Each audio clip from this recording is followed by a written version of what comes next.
Bismillahirrahmanirrahim. Assalamualaikum warahmatullahi wabarakatuh. Innal hamdalillah nahmaduhu wa nasta'inuhu wa nastaghfiruh wa na'udzu billahi min syururi anfusina wa min sayyiati a'malina. May yahdihillahu fala mudhillalah wa may yudlil fala hadiyalah. Asyhadu an la ilaha illallah wahdahu la syarikalah wa asyhadu anna Muhammadan 'abduhu wa rasuluh. Qala Allah Ta'ala, ya ayyuhalladzina amanu taqullaha haqqa tuqatih wa la tamutunna illa wa antum muslimun. Amma ba'd, fa inna asdaqal hadithi kitabullah wa khairal huda huda Muhammadin sallallahu alaihi wasallam wa syarral umuri muhdatsatuha fa inna kulla muhdatsatin bid'ah wa kulla bid'atin dhalalah wa kulla dhalalatin finnar.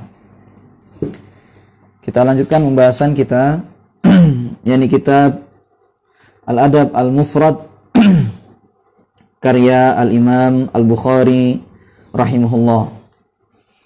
Pada kesempatan ini jemaah sekalian, kita masuk pada bab yang ke-34 ya. Kata Al-Imam Al-Bukhari rahimahullah, babun laisal wasilu bil mukafi ya. Bab pembahasan tentang bukanlah orang yang menyambung tali kekerabatan itu adalah orang yang membalas ya. Dikatakan di sini pada hadis yang ke-68, Haddatsana Muhammad ibnu Katsirin qala akhbarana Sufyan 'anil A'mash wal Hasan ibni Amr wa Fitr an Mujahid ya, an Mujahid an Abdullah ibn Amr qala Sufyan lam yarfa'hu al-A'mash ila Nabi sallallahu alaihi wasallam wa rafa'ahu al-Hasan wa Fitrun anin Nabi sallallahu alaihi wasallam qala laisal wasilu bil mukafi walakinnal wasila alladzi idza quti'at rahimuhu wasalaha. Kata Imam Al-Bukhari rahimahullah telah mengajarkan kepada kami Muhammad bin Katsir. Dia berkata telah mengabarkan kepada kami Sufyan dari Al-A'mash dan Hasan bin Amr serta Fitr. Fitr di sini yaitu adalah Ibnu Khalifah. Ya, Fitr yang dimaksud di sini adalah Ibnu Khalifah.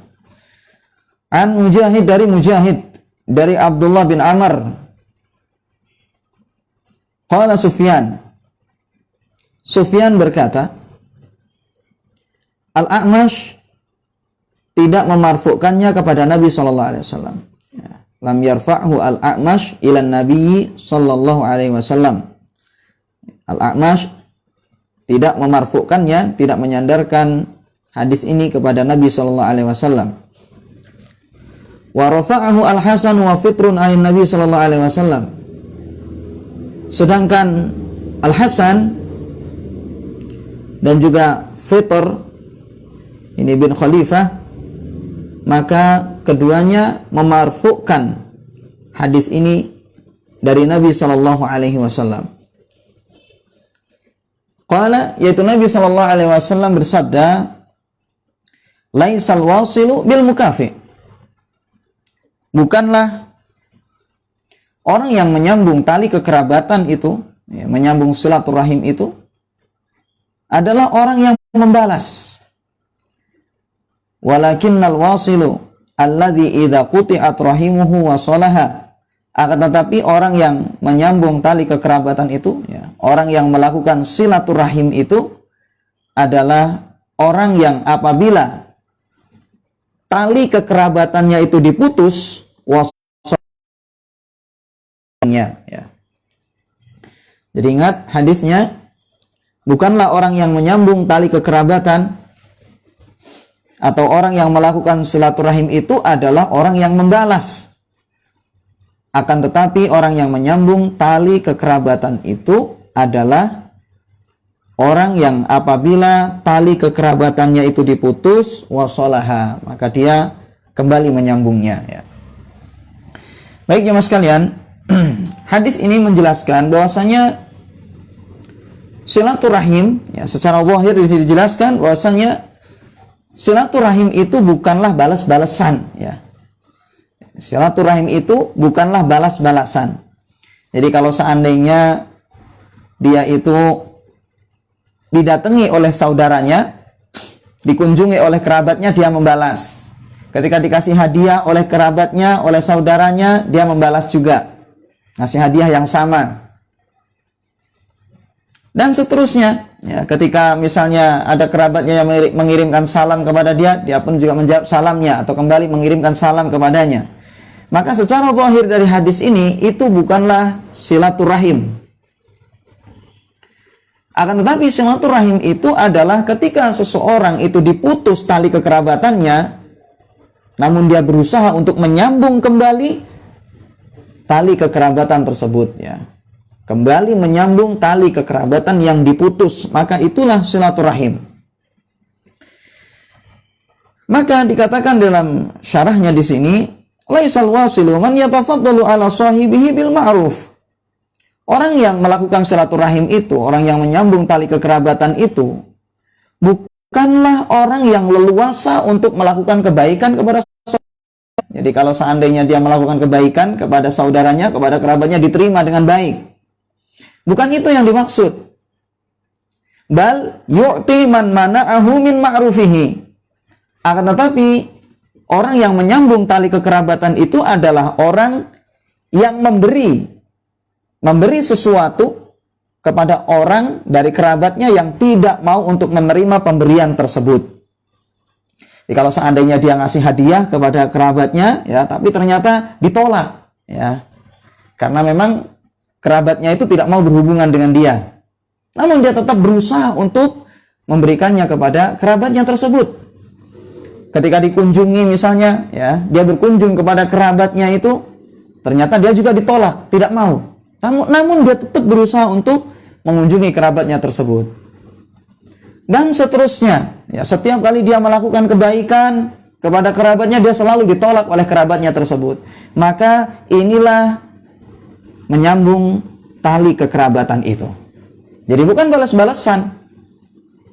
Kalau seandainya, ya, dia berkunjung, kemudian dikunjungi juga, atau misalnya ada saudaranya berkunjung kepada dia, kemudian dia kembali mengunjunginya, dan seterusnya, ya. Jadi bukan itu yang dimaksud, ya, dari silaturahim itu. Ini berdasarkan zahir hadisnya. Makanya dikatakan oleh syarih di sini, fal mukafi'u la yadkhulu fi jins wasilir rahimi wa inna ma hadza mukafi'. Orang yang membalas, ya, membalas kebaikan saudaranya itu tidak masuk ke dalam jenis orang yang menyambung tali kekerabatan. Wa inna ma hadza mukafi'. Tetapi ini hanyalah orang yang membalas. Karena misalnya di dalam hadis-hadis sebelumnya itu dijelaskan tentang orang-orang yang keutamaan orang-orang yang menyambung tali kekerabatan, memiliki keutamaan ini dan itu. Umurnya dipanjangkan misalnya, rizkinya diluaskan, ya. Dan berbagai macam keutamaan menyambung tali kekerabatan itu. Maka berdasarkan perkataan ini atau berdasarkan zahir hadis ini, itu semua, ya, bukan termasuk menyambung tali kekerabatan kalau seandainya cuma untuk membalas saja. Ya, jadi untuk membalas, ya, orang yang membalas tali kekerabatan maka tidak masuk, ya, di situ. Orang yang membalas kebaikan, ya, orang yang membalas kebaikan orang lain, orang yang membalas kebaikan saudaranya, maka itu tidak termasuk orang-orang yang menyambung tali kekerabatan yang disebutkan keutamaannya dalam hadis-hadis sebelumnya, ya, atau dalam hadis-hadis yang keutamaannya yang menyebutkan keutamaan menyambung tali kekerabatan. Lalu dikatakan di sini, faidan wasilur rahimi huwa alladhi yasilu ma quti'a minhu. Kalau begitu atau oleh karenanya orang yang menyambung tali kekerabatan itu adalah orang yang menyambung apa yang diputus darinya, yakni orang yang menyambung tali kekerabatan yang telah diputus, maka itulah yang dimaksud orang yang menyambung tali kekerabatan yang mendapatkan keutamaan yang sangat banyak itu.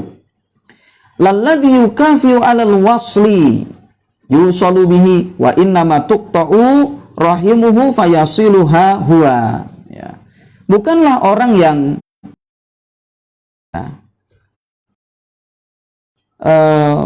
hubungan baik yang diberikan kepada dia.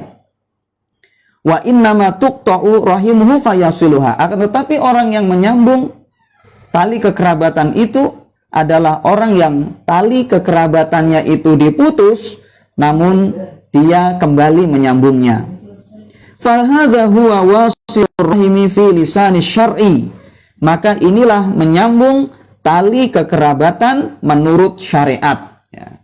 Jadi ingat, kalau berdasarkan zahir hadis ini bahwasanya ketika ada hadis-hadis yang menjelaskan tentang menyambung, ya, maka bukanlah yang dimaksud di situ yakni orang yang melakukan balas-balasan tadi itu.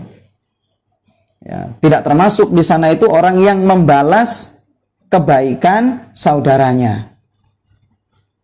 Tetapi yang dimaksud itu adalah ketika orang diputus tali kekerabatannya, lalu dia kembali menyambungnya. Baik, akan tetapi jemaah sekalian, sebagian ulama yang lain atau ulama yang lain menjelaskan bahwasanya yang dimaksud dengan hadis ini yaitu adalah menyambung tali kekerabatan yang sempurna. Karena kata mereka, kata ulama ini, bahwasanya orang yang membalas kebaikan saudaranya itu termasuk menyambung tali kekerabatan. Dan itu adalah merupakan kebaikan. Apalagi kata Nabi SAW, man sona ilaikum ma'rufan fakafi'u. Man sona ilaikum ma'rufan fakafi'u. Siapapun yang berbuat baik kepada kalian, maka balaslah dengan kebaikan pula. Sehingga para ulama menjelaskan bahwasanya orang yang membalas kebaikan kerabatnya itu adalah termasuk menyambung tali kekerabatan.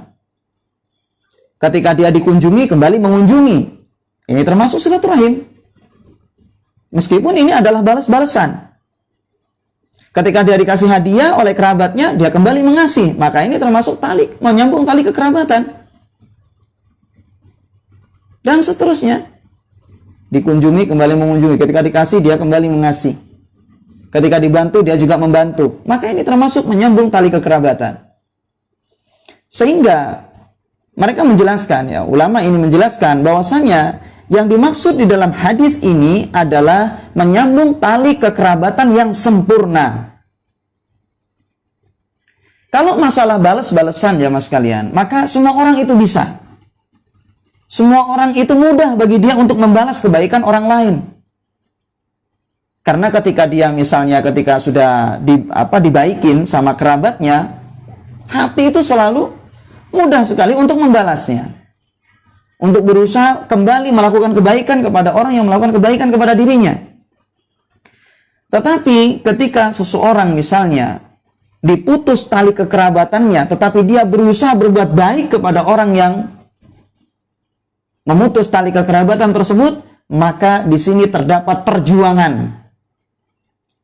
Yang biasanya hati itu tidak bisa untuk menerima. Ketika dia misalnya baik kepada orang lain, ya, kepada kerabatnya, tetapi ternyata kerabatnya tidak mau berbuat baik kepada dia. Maka hati ini sulit rasanya untuk berbuat baik kepada kerabatnya tersebut. Ya. Kepada orang yang telah berbuat tidak baik kepada dia. Maka sulit hati ini rasanya. Maka ketika seseorang itu mampu untuk mendobrak rasa berat hati ini, dia berusaha untuk berbuat baik kepada orang yang berbuat jahat kepada dia, kepada kerabatnya yang berbuat jahat kepada dia, maka ini adalah merupakan sesuatu yang istimewa. Ini adalah merupakan menyambung tali kekerabatan yang sempurna. Karena kuatnya hati dia untuk membuang kebencian kepada kerabatnya tersebut. Makanya kata Nabi SAW, laisa syadidu bisur'ah, wa innama syadidu alladhi yumsiku nafsahu indal ghadab.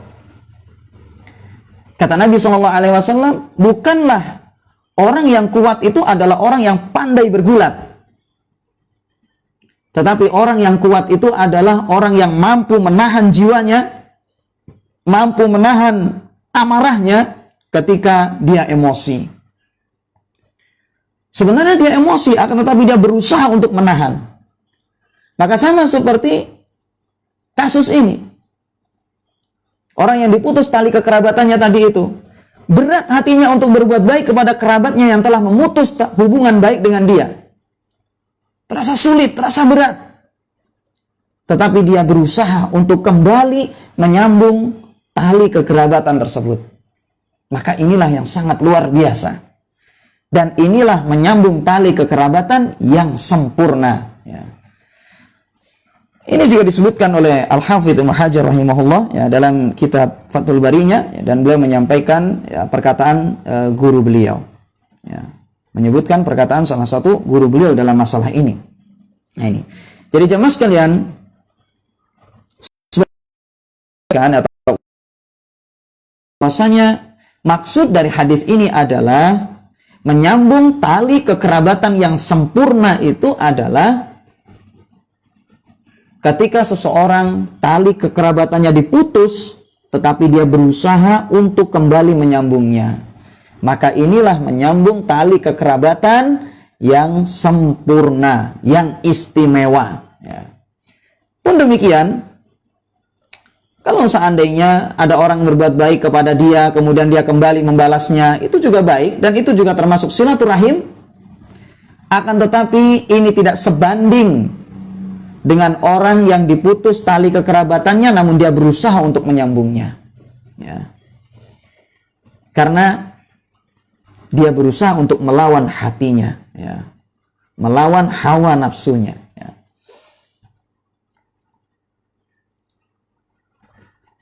Maka jemaah sekalian, para ulama menjelaskan bahwasanya ketika dua saudara itu berseteru, ya, ketika dua saudara itu berseteru, maka hendaknya mereka saling berusaha untuk kembali merajut, ya, merajut kembali, menyambung kembali hubungan baik dengan saudaranya. Terhitung menyambung tali kekerabatan itu adalah orang yang pertama. Orang yang pertama menyambung, maka itulah yang wasil. Orang yang dikatakan sebagai orang yang menyambung tali kekerabatan. Ya. Jadi ketika dua orang berseteru, maka yang pertama kali menyambung, yang pertama kali berusaha menyambung tali kekerabatan, maka itulah wasil. Dialah orang yang menyambung tali kekerabatan yang sempurna. Ya.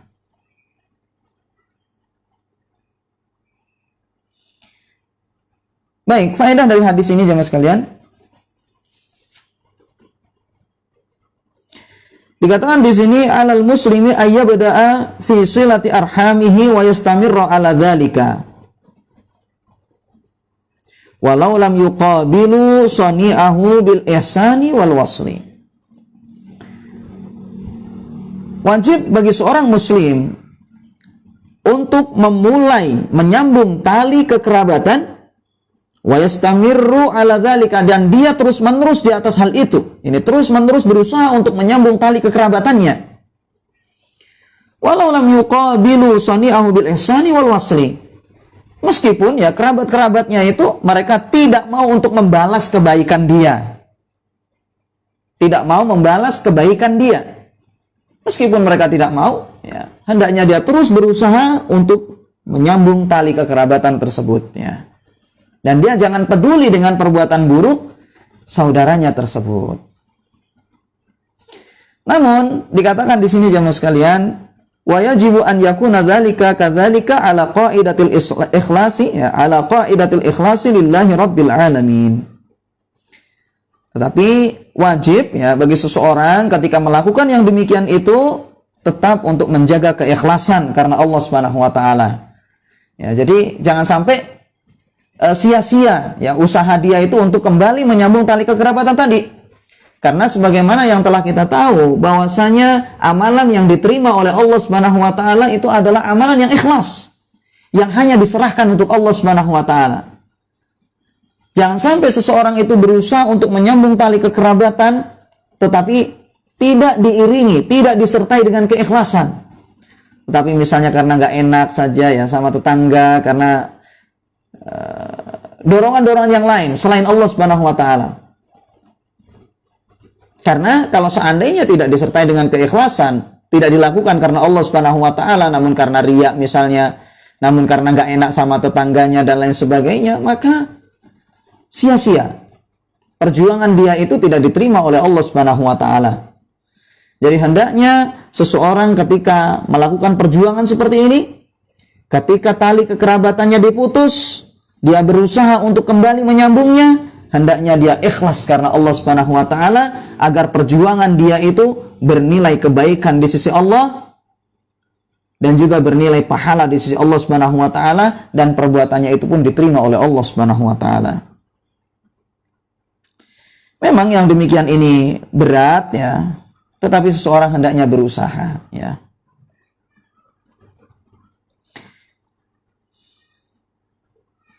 Jadi jemaah sekalian, hendaknya ketika ada orang berbuat buruk kepada kita ya, kita balas dengan kebaikan, maka itu lebih mulia daripada kita kembali membalas keburukan dengan dia ya.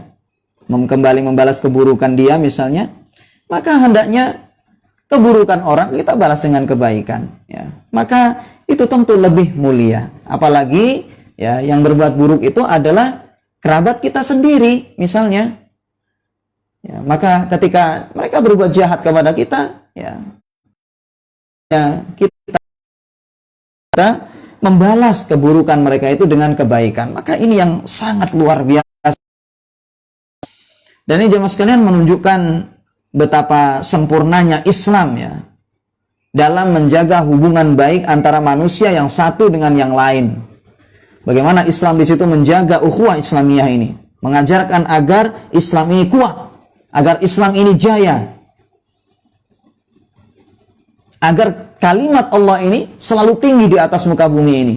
Maka di antara caranya adalah dengan menyambung tali kekerabatan yang telah putus ya. Jadi berusaha untuk menyambung tali kekerabatan yang telah putus ya.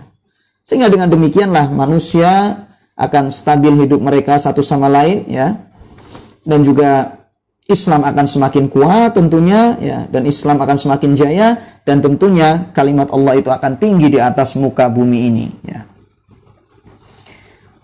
Makanya juga kita sebutkan ya, kita katakan di sini bahwasanya cara untuk mengobati hati yang luka itu ya, yaitu adalah dengan berbuat baik kepada orang yang melukai hati tersebut ya. Jadi ingat bahwasanya ketika hati seseorang itu sudah tergores ya, sudah luka hati dia ya, maka untuk mengobati luka tersebut yaitu adalah dengan terus berbuat baik kepada orang yang telah melukai hati tersebut ya. Pokoknya ketika ada orang, ketika kita misalnya ada orang yang bermasalah gitu ya dengan kita, misalnya ada orang yang berbuat jahat kepada kita, lalu misalnya kita ini hatinya sakit ya, sulit untuk menerima, maka cara untuk mengobatinya agar hilang luka itu dari hati kita, cari orang yang telah berbuat jahat kepada kita itu, terus berbuat baik kepada dia. Ketika bertemu salam ya, kita sapa dia ya, kita senyum kepada dia, seperti itu. Maka dengan itulah ya, insya Allah ya, luka yang ada dalam hati ini akan hilang dengan sendirinya ya. Makanya jemaah sekalian, lihat dalam berkeluarga misalnya ya, atau misalnya dengan orang-orang yang satu rumah, atau dulu misalnya ya kita masih kecil ya, mudah sekali tengkar dengan kawan-kawan kita atau dengan saudara kita yang ada di rumah misalnya ya, ketika kita masih kecil. Karena kita satu rumah, memiliki tempat bermain yang sama, kita setiap hari bertemu, sehingga ketika meskipun kita sering tengkar gitu ya, pernah tengkar atau sering tengkar misalnya karena sering bertemu, tapi ternyata kita biasa-biasa saja dengan mereka ya, kita kembali baik dengan mereka dan mereka pun baik dengan kita ya, karena kita selalu bertemu, kembali bermain bersama ya. Atau juga misalnya ketika kita serumah ya dengan keluarga kita misalnya, dengan orang-orang yang serumah dengan kita ya, kumpul bersama dengan keluarga, anak, istri misalnya. Seringkali misalnya ada orang-orang ya dari mereka ini yang membuat kita tersinggung. Karena kita tinggal serumah, ya, maka hal itu adalah sesuatu yang mudah kita lupakan, mudah kita maafkan. Karena kita selalu bertemu dengan mereka.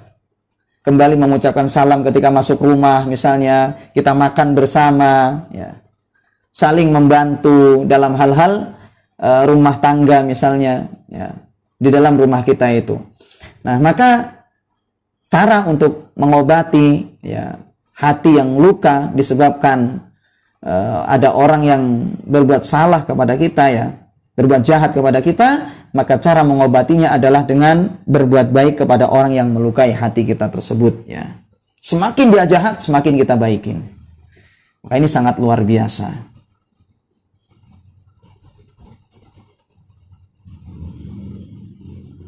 Jadi ingat, kita di sini jemaah sekalian berbicara ya tentang kepribadiannya. Ketika pribadi kita itu disalahi oleh, ini akan berbeda ya. Kalinya ada orang yang merusak agama gitu ya. Ini melecehkan agama, merendahkan agama, meremehkan agama, ya, merendahkan agama kita, tidak menghormati agama kita. Maka itu tentunya berbeda dengan apa yang kita bahas di sini. Kalau masalah pribadi kita ya disalahi orang, dihina orang dan lain sebagainya, ya hendaknya kita memaafkan. Tapi kalau agama Allah Subhanahu wa taala yang direndahkan, maka tentu itu adalah sesuatu yang berbeda, ya.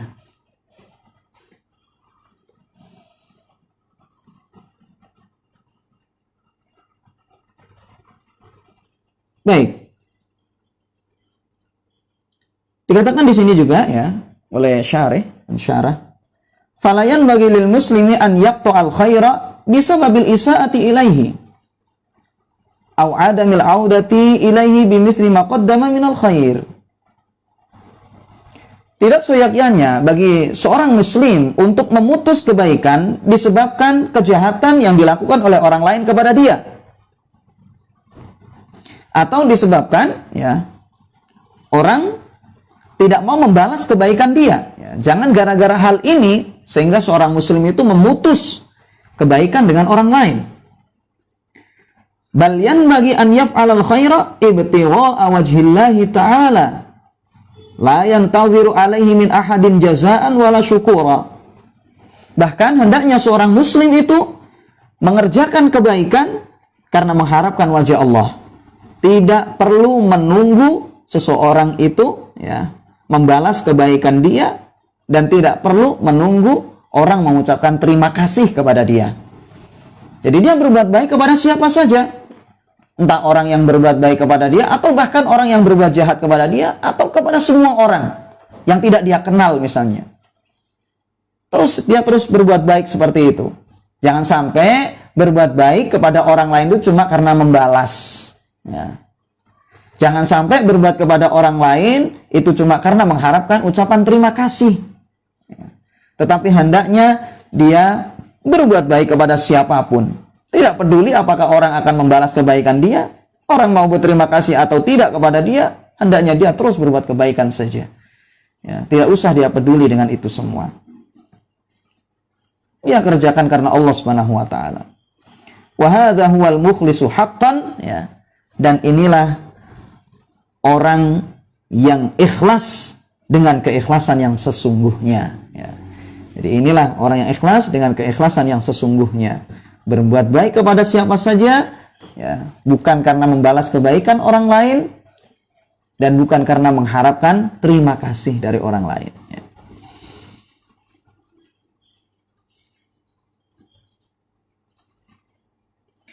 Baik, kemudian kita masuk pada bab berikutnya, ya.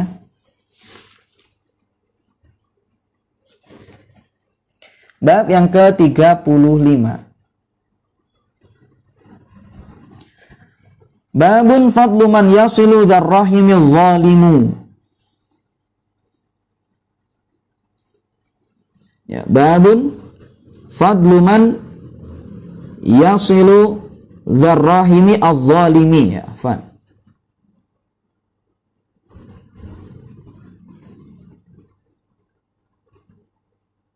Baik, kita lihat di sini i'rabnya dulu ya Mas sekalian.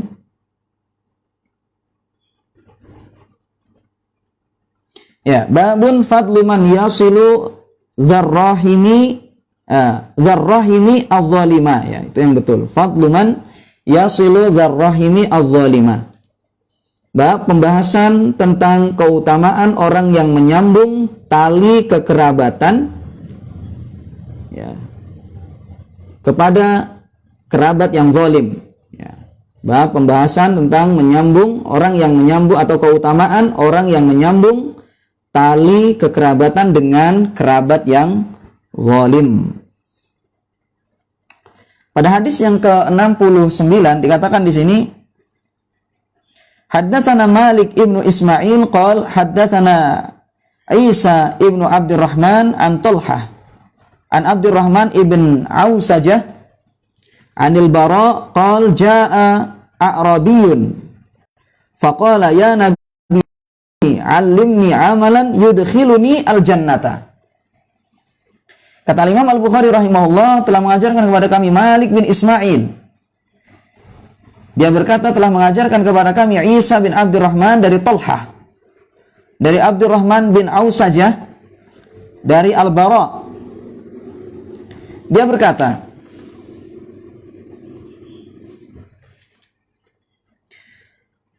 seorang pedalaman, ya, seorang Arab Badui, ini seorang dari pedalaman datang.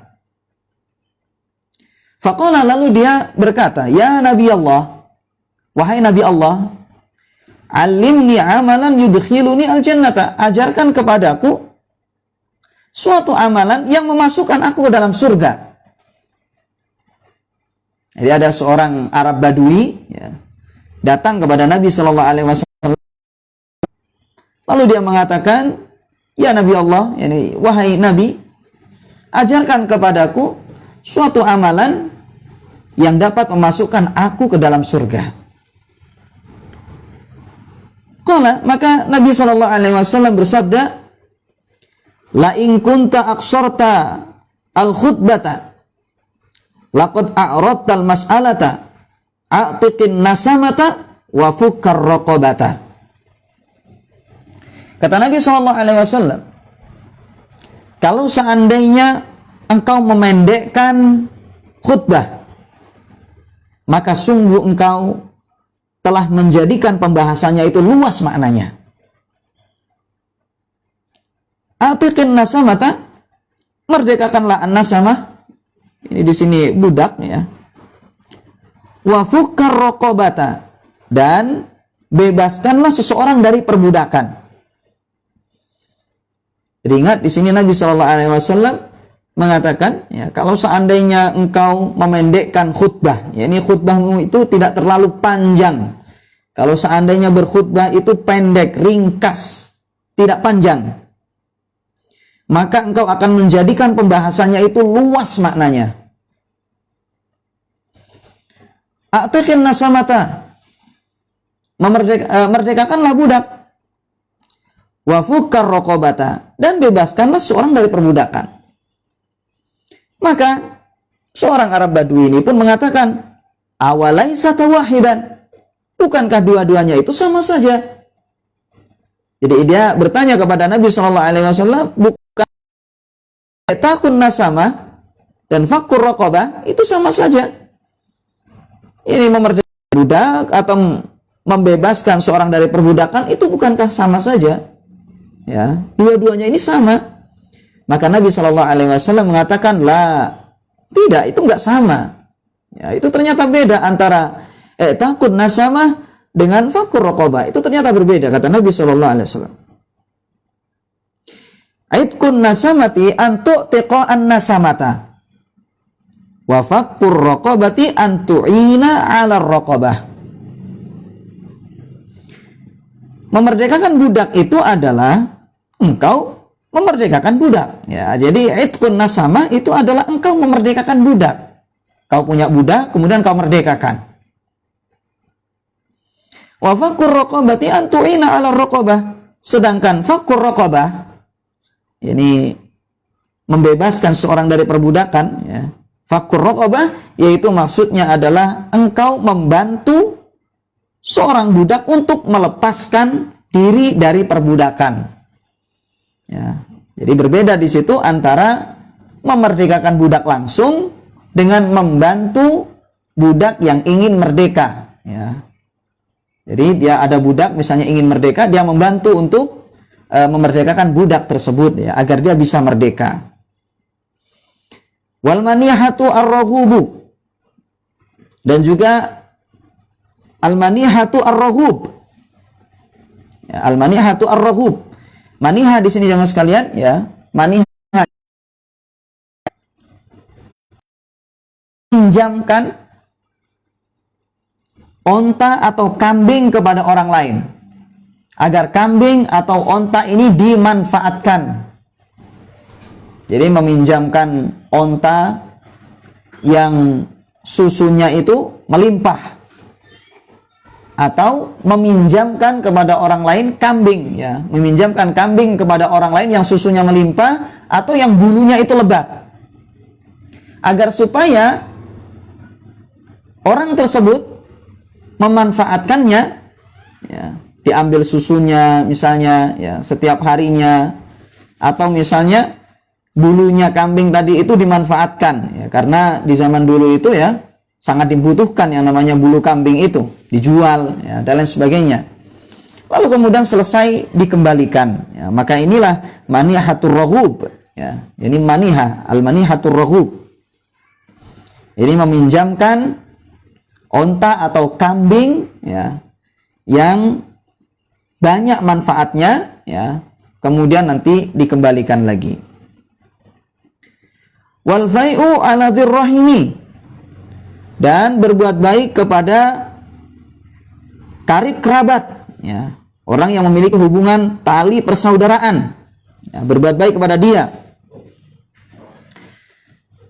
Di dalam satu riwayat yang lain dikatakan bahwasanya wal fai'u ala dzirrahimil zalim. Ini sesuai dengan judul tadi itu. Ini berbuat baik ya, keutamaan ya orang yang berbuat baik kepada karib kerabat yang zalim. Makanya dalam lafaz yang lain dikatakan wal fai'u ala dzirrahimil zalim. Ini berbuat baik kepada karib kerabat yang zalim ya. Fa in lam tutiq dzalika, apabila engkau tidak mampu untuk melakukan yang demikian itu, fa'mur bil ma'ruf, maka perintahkanlah kebaikan, wanha anil munkar, dan cegahlah dari kemungkaran ya. Kalau seandainya engkau tidak mampu melakukan itu semua, lakukan amar ma'ruf nahi munkar ya, mengajak orang lain untuk melakukan kebaikan dan mencegah orang lain dari keburukan ya. Fa illam tutik dzalika, kalau seandainya engkau tidak mampu untuk melakukan itu juga ya, ternyata engkau tidak bisa melakukan itu semua, fakuffa lisanaka illa min khairin, maka jagalah lisanmu, tahanlah lisanmu ini kecuali dari kebaikan. Jangan berbicara kecuali kebaikan ya. Tinggalkan perkataan-perkataan yang buruk. Kalau seandainya ingin berbicara, maka ucapkan yang baik saja. Jadi inilah jamaah sekalian tentang jalan-jalan surga. Ini ketika seorang Arab Badui ini sallallahu alaihi wasallam, bagaimana agar dia itu bisa masuk ke dalam surga? Pertanyaannya itu sangat pendek sekali, tapi jawabannya sangat banyak sekali. Ya, pertanyaannya padat sekali. Hanya bagaimana sih cara untuk masuk ke dalam surga? Amalan apa yang bisa memasukkan seorang dalam surga? Pendek sekali. Tetapi ternyata makna dari pertanyaan itu sangat luas sekali. Lalu Nabi Shallallahu Alaihi Wasallam jelaskan di sini, ya, la in kunta aqsartal khutbata laqad a'ratal mas'alah. Yang kamu memendekkan khutbah, ya, maka sungguh engkau akan menjadikan pembahasannya itu maknanya luas. Ya. Makanya ketika khutbah itu jamaah sekalian ya, hendaknya kita sampaikan ya kalimat-kalimat yang mengena dalam hati dan jangan terlalu merinci. Sampaikan nasihat-nasihat yang umum sifatnya dan jangan terlalu merinci. Ya. Jadi usahakan bagaimana kalimat itu agar padat namun maknanya luas, agar mengena dalam hati manusia. Kalau seandainya ketika khutbah misalnya menyampaikan khilaf dengan para ulama ya, kemudian misalnya mentarjih sendiri, atau misalnya menjelaskan hadis yang panjang lebar, kemudian dijelaskan namun hadis ini dhaif, hadis yang ini, maka kalau seandainya berkhutbah dengan cara seperti itu, terlalu rinci seperti ini, maka seringkali tidak mengena. Makanya hendaknya khutbah itu, ya, kalimatnya itu hendaknya ringkas, padat, dan mengena pada hati manusia. Jangan terlalu merinci yang membuat orang itu bosan untuk mendengarnya. Ya. Lalu Nabi Shallallahu Alaihi Wasallam menyebutkan di sini i'taqun nasamah dan fakur raqabah, yaitu memerdekakan budak dan membantu budak yang ingin merdeka. Ya. Ada budak ingin merdeka, misalnya dibantu, ya, dikasih uang supaya dia bisa merdeka atau yang semisalnya. Nah, ini.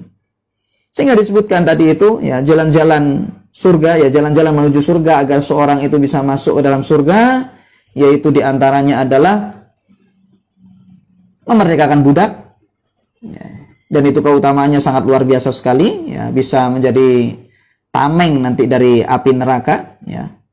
Kemudian membantu budak yang ingin merdeka, ya. Kemudian termasuk juga di situ yaitu adalah manihah tadi itu. Meminjami orang kambing atau onta agar dimanfaatkan kemudian nanti dikembalikan lagi, ya. Karena jemaah sekalian, kadang seorang tidak semuanya mampu untuk memberikan kepada orang lain. Karena dia misalnya butuh, ya. Misalnya seorang tidak memiliki harta kecuali ontanya. Untuk makan dia misalnya kerja. Misal ini. Namun dia punya onta misalnya, atau punya kambing. Kalau seandainya dia kasihkan onta atau kambing ini kepada orang lain, dia nggak akan punya apa-apa lagi. Maka caranya, kalau seandainya orang sulit untuk memberikan harta itu kepada orang lain, berat bagi dia untuk ngasihkan kepada orang lain, maka hendaknya dia pinjamkan onta atau kambing itu kepada orang lain. Dan ini bagus sekali, luar biasa sekali. Bagaimana Islam di sini mengajarkan ta'awun, saling tolong menolong sesama muslim.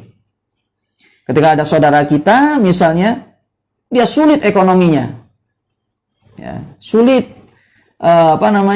untuk mencari penghidupan. Kita misalnya punya kambing, berat bagi kita untuk memberikan kepada dia. Karena itu misalnya adalah satu-satunya harta kita. Maka pinjamkan. Kalau punya onta, pinjamkan onta. Supaya nanti bisa dimanfaatkan. Karena nanti susunya bisa diperah. Bisa dia minum sendiri untuk keluarganya. Atau juga bisa dia jual nanti susunya itu. Sehingga dia bisa mendapatkan uang dan bisa mencari nafkah dengan itu. Nanti selesai, kembalikan lagi.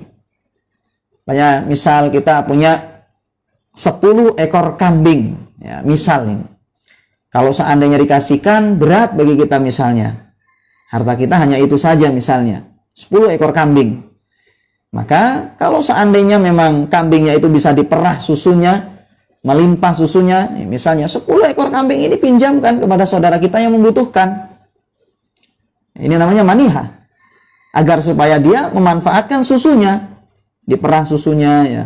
Entah itu dia minum sendiri untuk keluarganya atau dia jual nanti susunya sehingga dia bisa menafkahi dirinya dan keluarganya. Kalau seandainya ekonominya sudah mulai stabil, ya maka bisa, ya, dikembalikan lagi kepada pemiliknya tadi. Ya. Ini kita minta lagi misalnya, juga itu juga tidak ada masalah, ya. Dan itu adalah sesuatu yang kebaikan, ya, sesuatu yang merupakan kebaikan. Banyak sekali jalan-jalan untuk menuju surga, ya. Kemudian juga di sini termasuk kebaikan, ya, sebagaimana syahid dari pembahasan kita, yaitu adalah berbuat baik kepada karib kerabat yang zalim. Dalam hadis yang disebutkan oleh Imam Bukhari di sini disebutkan wal fai'u ala dzirrahimi, yakni berbuat baik kepada karib kerabat. Karib kerabat yang dalam hadis ini umum sifatnya. Entah dia itu adalah yang baik, entah dia itu yang zalim. Hendaknya berbuat baik saja kepada mereka ini, tanpa pandang mereka itu baik atau buruk. Makanya dalam riwayat yang lain sampai dikatakan wal fai'u ala dzirrahimidz zalim. Ini termasuk jalan yang mengantarkan manusia ke dalam surga, yaitu adalah berbuat baik kepada karib kerabat yang zalim. Karena seperti yang kita sebutkan tadi itu ya, bahwasanya ini termasuk melawan hawa nafsu ya. Mendobrak di situ rasa berat dalam hati. Kalau seandainya ya kita berbuat baik kepada karib kerabat yang baik, itu sesuatu yang mudah bagi semua manusia. Ada karib kerabat yang baik kemudian dibalas dengan kebaikan pula, maka semua orang mudah untuk melakukan itu. Tetapi yang sangat luar biasa adalah, yang sangat istimewa adalah mampu untuk tetap berbuat baik kepada karib kerabat yang zalim sekalipun. Karib kerabat yang berbuat jahat tetap dibaikin. Ya, maka itu adalah yang sangat luar biasa. Lalu Nabi SAW menjelaskan, fa illam tutik dzalika, kalau kamu memang nggak mampu untuk melakukan itu semua, fa'mur bil ma'rufi wanha 'anil munkari. Maka perintahkanlah yang ma'ruf dan cegahlah dari yang munkar. Maka ini adalah termasuk jalan untuk menuju surga. Sampaikan kebaikan pada orang lain, sampaikan nasihat pada orang lain dari keburukan. Lalu misal ada orang yang merasa berat untuk melakukan itu semua, dia tidak mampu untuk melakukan ini semua, amar ma'ruf nahi munkar, nggak mampu. Maka Nabi SAW jelaskan di sini, fa illam tutik dzalika, ya, kalau kamu tidak bisa melakukan itu semua, ya, maka fakuffa lisanaka illa min khairin. Tahan lisanmu, ya, tahan lisanmu ini, jangan berbicara kecuali untuk kebaikan. Ya, maka ini adalah termasuk jalan menuju surga. Ya, dan juga jamaah sekalian, menahan lisan ini jamaah sekalian itu adalah perjuangan yang berat. Seringkali orang mampu untuk menahan dirinya itu dari mencuri, mampu menahan dirinya dari berzina, mampu menahan dirinya dari membunuh orang lain, mampu untuk menahan itu semua. Tapi seringkali dia kalah dalam menahan lisan, tidak mampu menjaga lisannya sehingga dia terjatuh ke dalam ghibah, berbohong, ya, berdusta, menghina. Dia tidak mampu membunuh, mencuri, tapi ternyata lisannya selalu bohong, selalu menghina, menfitnah dan lain sebagainya. Maka Nabi SAW ajarkan, kalau kamu memang tidak bisa melakukan hal yang disebutkan tadi itu, tahan lisan kecuali untuk kebaikan. Ketika mampu untuk melakukan kebaikan, maka segera lakukan. Ketika mampu untuk berbicara kebaikan, sampaikan. Tapi kalau tidak bisa, tahan saja.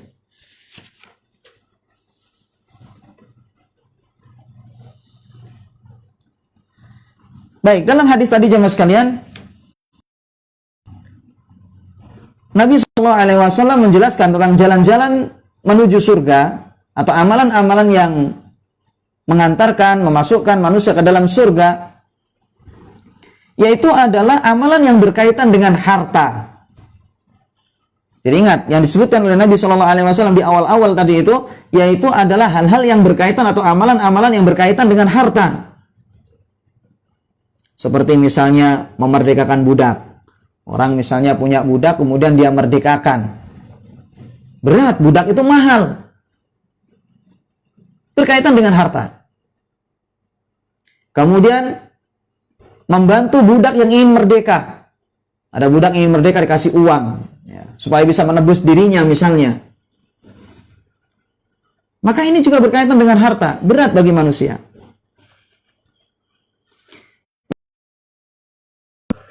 Para ulama di situ juga disebutkan tadi manihah, meminjamkan onta atau kambing kepada orang lain. Atau walfayu ala dzirrahim, yaitu adalah berbuat baik kepada karib kerabat. Ini dengan memberikan hadiah, dengan berkunjung kepada dia misalnya, dan itu membutuhkan biaya semuanya. Dan ini semua berkaitan dengan harta. Disebutkan di awal-awal oleh Nabi SAW karena kata para ulama, yang namanya harta itu selalu melekat dalam hati manusia oleh manusia. Jadi Nabi SAW di sini menyebutkan yang biasanya manusia sulit untuk mengerjakannya. Itu yang disebutkan pertama kali atau yang di awal-awal oleh Nabi Shallallahu Alaihi Wasallam. Disebutkan di awal hal yang berkaitan dengan harta karena biasanya manusia itu sulit untuk mengeluarkan hartanya. Karena hati itu selalu terpaut dengan harta. Selalu hati itu cinta, ya, cenderung untuk cinta kepada harta itu dan sulit untuk mengeluarkannya. Makanya mal, harta, ya, dalam bahasa Arabnya itu adalah mal. Mala yamilu, yang artinya condong. Ya. Kenapa harta itu diartikan atau disebut dengan mal dalam bahasa Arabnya? Karena hati manusia itu selalu condong kepada harta itu. Makanya kita lihat misalnya ya, anak kecil yang dia tidak ngerti apa-apa tapi suka dengan uang. Dikasih benda-benda yang lain, kadang dia biasa-biasa saja, tapi kalau dikasih uang dia suka untuk memegangnya. Nah ini, jadi karena memang tabiat atau hati manusia, ya, hati manusia itu selalu condong kepada harta. Maka Nabi Shallallahu Alaihi Wasallam di situ, ya, dalam hadis tadi ini sebutkan di awal-awal, ya, yakni berbuat baik kepada orang lain dalam hal yang berkaitan dengan harta. Karena hati manusia itu sulit untuk mengeluarkan harta pada umumnya. Ya. Lalu baru Nabi Shallallahu Alaihi Wasallam sebutkan kalau memang tidak bisa untuk melakukan itu semua, lakukan amar ma'ruf nahi mungkar, ya, tentu dengan tingkatan-tingkatannya, ya. Kalau memang tidak mampu maka dengan hati tentunya. Nah kalau seandainya seorang tidak bisa dia itu melakukan amar ma'ruf nahi mungkar, ya, mau menasehati orang lain tidak mampu, misalnya mau mencegah orang dari keburukan dengan kekuasaan juga tidak punya, misalnya memberikan nasihat saja misalnya dia tidak mampu karena akan terjadi fitnah dan lain sebagainya, maka Nabi Shallallahu Alaihi Wasallam jelaskan kalau memang tidak mampu untuk itu semua, jangan berbicara kecuali kebaikan kepada orang lain. Nah, ini. Tentu di situ kalau seandainya tidak mampu melakukan ingkarul mungkar, ya, maka ingkari dengan hati. Tapi ingat, jaga lisan, ya, jaga lisan.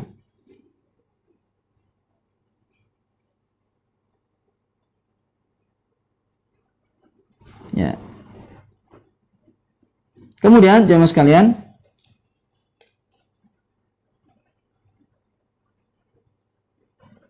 ya, jadi ingkarul mungkar, ya, jika tidak mampu maka lakukan dengan hati, ya. Dan ingat berikutnya yaitu adalah jaga lisan. Dan ini semua adalah jalan-jalan yang menuju surga. Sehingga faedah yang bisa diambil dari hadis ini, jemaah sekalian, Nabi Shallallahu Alaihi Wasallam menjelaskan tentang amalan-amalan yang memasukkan manusia ke dalam surga.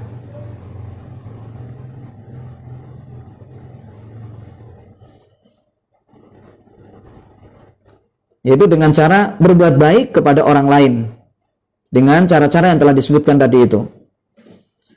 Lalu faedah berikutnya disebutkan di sini tadi, faedah berikutnya disebutkan di sini yaitu adalah fil hadithi farshun li tariqil jannati wa bayanun li ma'alimi sabiliha. Yaitu di dalam hadis ini terdapat pemaparan, ya, penjelasan tentang jalan menuju surga. Dan juga penjelasan di situ petunjuk-petunjuk jalan menuju surga.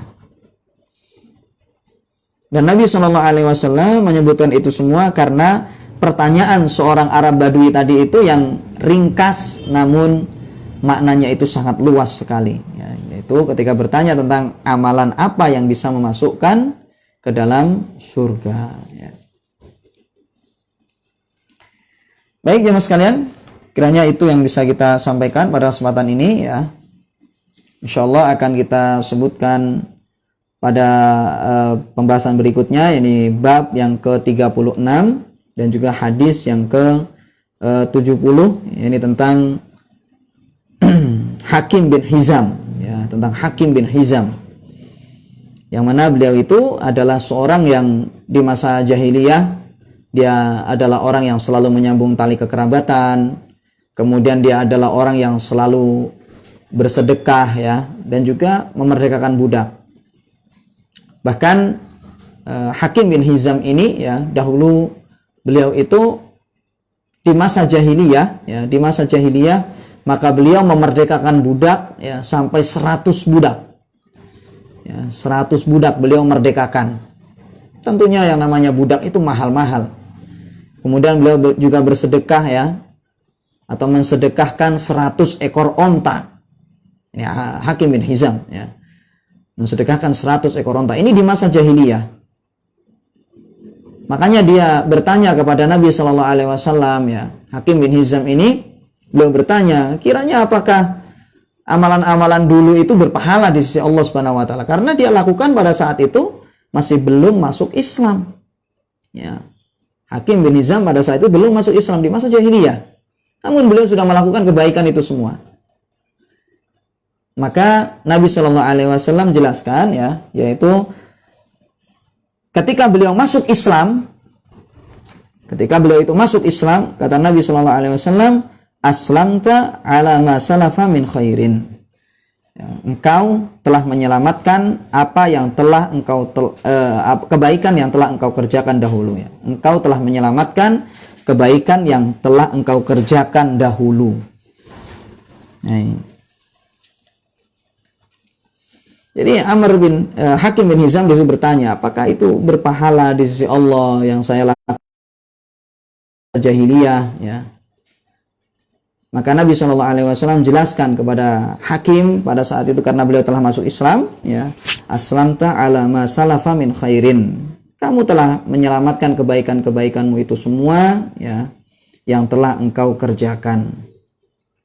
Makanya dalam riwayat juga dijelaskan ya, bahwasanya Hakim bin Hizam itu ketika beliau masuk Islam ya, maka beliau lakukan seperti apa yang beliau lakukan ketika di masa jahiliyah, yaitu ya, beliau ketika di dalam Islam ya, ketika beliau sudah masuk Islam, memerdekakan 100 budak lagi.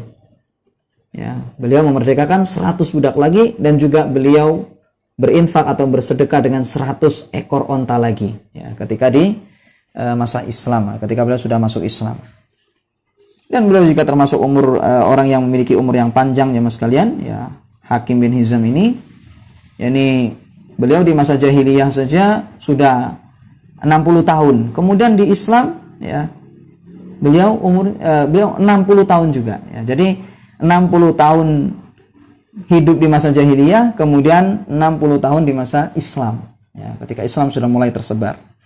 Jadi beliau memiliki umur yang sangat panjang sekali. Baik, insyaallah akan kita lanjutkan pada kesempatan berikutnya ya, tentang hadis ini, dan akan kita bahas tentang faedah-faedahnya insyaallah, dan juga perkataan ulama dalam masalah ini. Semoga bermanfaat ya. Kurang lebihnya mohon maaf apabila ada kesalahan. Wassallallahu ala nabiyina Muhammad wa ala alihi wasallam. Subhanakallahumma wa bihamdika asyhadu an la ilaha illa anta astaghfiruka wa atubu ilaik. Assalamualaikum warahmatullahi wabarakatuh.